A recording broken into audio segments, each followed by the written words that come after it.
Assalamu alaikum. Viewers, welcome to our YouTube channel dedicated to Urdu literature, Urdu Adab. Here you'll find a collection of true stories that offer valuable lessons. Join us on this journey. ایک عالم دین سے ایک نوجوان شخص نے شکایت کی کہ میرے والدین ادھیڑ عمر ہیں اور اکثر و بیشتر وہ مجھ سے خفا رہتے ہیں حالانکہ میں ان کو ہر وہ چیز مہیا کرتا ہوں جس کا وہ مطالبہ کرتے ہیں۔ عالم دین نے نوجوان شخص کو سر سے پیروں تک دیکھا اور فرمانے لگے کہ بیٹا یہی تو ان کی ناراضگی کا سبب ہے کہ جو وہ مانگتے ہیں تم ان کو لا کر دیتے ہو۔ نوجوان کہنے لگا کہ میں آپ کی بات نہیں سمجھ پایا، تھوڑی سی وضاحت کر دیں۔ عالم دین فرمانے لگے، بیٹا کیا تم نے کبھی غور کیا ہے کہ جب تم دنیا میں نہیں آئے تھے تو تمہارے آنے سے پہلے ہی تمہاری والدین نے تمہاری لیے ہر چیز تیار کر رکھی تھی، تمہاری لیے کپڑے، تمہاری خوراک کا انتظام، تمہاری حفاظت کا انتظام، تمہیں سردی نہ لگے اگر گرمی ہے تو گرمی نہ لگے، تمہاری آرام کا بندوبست، تمہاری قضی حاجت تک کا انتظام تمہاری والدین نے تمہاری دنیا میں آنے سے پہلے ہی کر رکھا تھا۔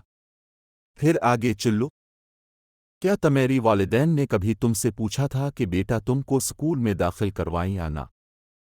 اسی طرح کالج یا یونیورسٹی میں داخلے کے لیے تم سے کبھی پوچھا ہو؟ میری بہتر مستقبل کے لیے تم سے پہلے ہی اسکول اور کالج میں داخلے کا بندوبست کر دیا ہوگا۔ اسی طرح تمہاری پہلی نوکری کے لیے، تمہاری اسکول کی ٹرانسپورٹ کے لیے، تمہاری یونیفارم کے لیے تمہاری والد صاحب نے کبھی تم سے نہیں پوچھا ہوگا، بلکہ اپنی استطاعت کے مطابق بہتر سے بہتر چیز تمہاری مانگنے سے پہلے ہی تمہیں لا کر دی ہوگی۔ تمہیں تو شاید اس کا بھی احساس نہ ہو کہ جب تم نے جوانی میں قدم رکھا تھا تو تمہاری والدین نے تمہاری لیے ایک اچھی لڑکی بھی ڈھونڈنی شروع کر دی ہوگی جو اچھی طرح تمہاری خدمت کر سکے اور تمہارا خیال رکھ سکے۔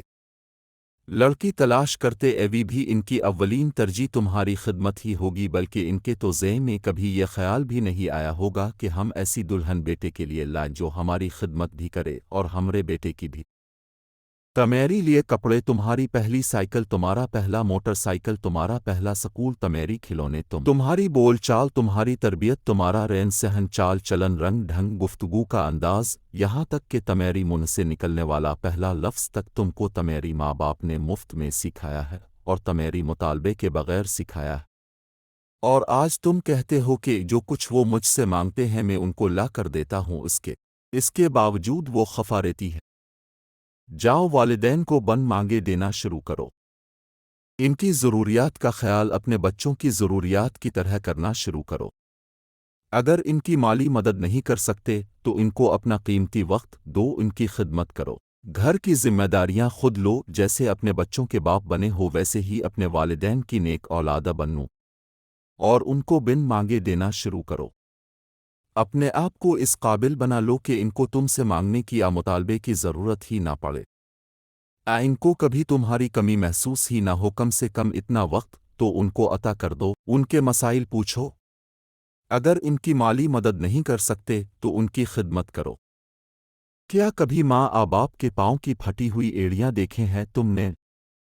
کیا کبھی ان پھٹی ہوئی ایڑیوں میں کوئی کریم تیل لگایا ہے جیسے وہ تم کو چھوٹے ہوتے وقت لگاتے تھے؟ کیا کبھی ماں باپ کے سر میں تیل لگایا ہو کہ جب تم بچے تھے تو وہ باقاعدہ تمہاری سر میں تیل لگا کر کنگھی بھی کرتے تھے؟ ماں تمہاری بال سنوارتی تھی، کبھی ماں کے بال سنوار کر تو دیکھو۔ کیا کبھی باپ کے پاؤں دبائے ہیں حالانکہ تمہاری باپ نے بہت دفعہ؟ کیا کبھی ماں باپ کے لیے ہاتھ میں پانی یا تولیہ لے کر کھڑے ہوئے ہو جیسے وہ تمہارا منہ بچپن میں نیم گرم پانی سے دھویا کرتے تھے؟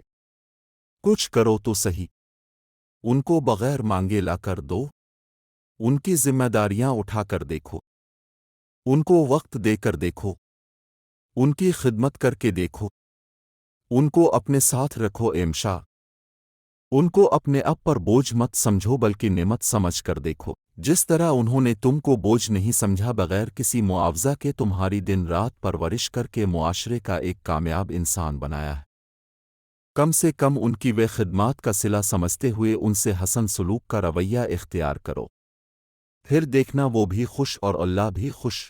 عالم دین کی یہ باتیں سن کر نوجوان اشک بار ہو گیا اور باقی کے حاضرین کی آنکھیں بھی نم ہو گئیں۔ واقعی یہ حقیقت ہے کہ ایسی نصیحت آموز باتیں دنیا کی کسی بھی یونیورسٹی میں نہیں مل سکتی، صرف اور صرف دینی علماء ہی ایسی تربیت کر سکتے۔ اللہ ہمیں اپنے والدین کی خدمت کرنے، ان کی ضروریات اور ان کو خوش رکھنے کی توفیق عطا فرمائے، آمین سم آمین۔